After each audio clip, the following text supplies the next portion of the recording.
চিত্তে ভ্রমণ করছিলাম, হঠাৎ মন্ত্র মনে রক্ত মন্ত্রের বসনে পবিত্র হয়। মনে মনে আমাকে দিলেন অভিশাপ। হে মূর্খ, যে পাপ তুই করেছিস আজ হতে দানব মূর্তিতে পরিণত হয়ে থাক। সেই হতে আমি দানব মূর্তিতে পরিণত হয়েছি। অনেকদিন গত হয়ে গেল, গুরুদেব এলেন না, গুরুদেবের দেখা পেলাম না। হে ভগবান, তুমি বলে দাও তোমার কি কর আজ কোন পথে যাবে। জয় মহারাজ শঙ্খাসুরের জয় হোক, জয় মহারাজ শঙ্খাসুরের জয় হোক, জয় মহারাজ শঙ্খাসুরের জয় হোক। আসুন আসুন গুরুদেব, প্রণিপাত আপনার রাতুল চরণে। কল্যাণ বস্তু। এতদিন পর এই হতভাগ্য শঙ্খাসুরের কথা আপনার মনে পড়েছে গুরুদেব।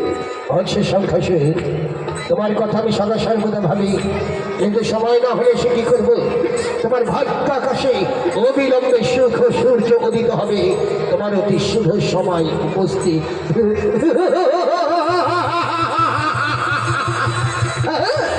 শুভ সময় না হলে কি শুভময় গুরুদেবের হৃদয় হই।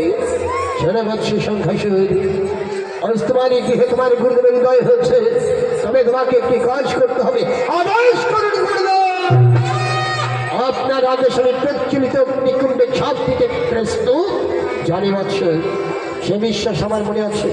তবে শোনো, গৃহস্থিতি সন্ধি পরিমণি পত্নী পুত্রের সহ স্নান করতে এসেছে।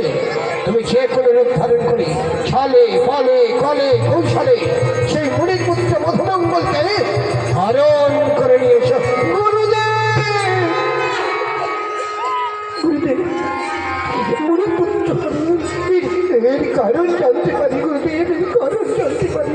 কারণ জানবার প্রয়োজন পরে শঙ্খাসুর, শুধু এইটুকুতে রেখো, গুরু কোনোদিন শিষ্যরা মঙ্গল কামনা করে না। এখন আমি আসি, প্রয়োজনে তুমি আবার আমার সাক্ষাৎ পাবে। জয় গোবিন্দ, জয় গোবিন্দ।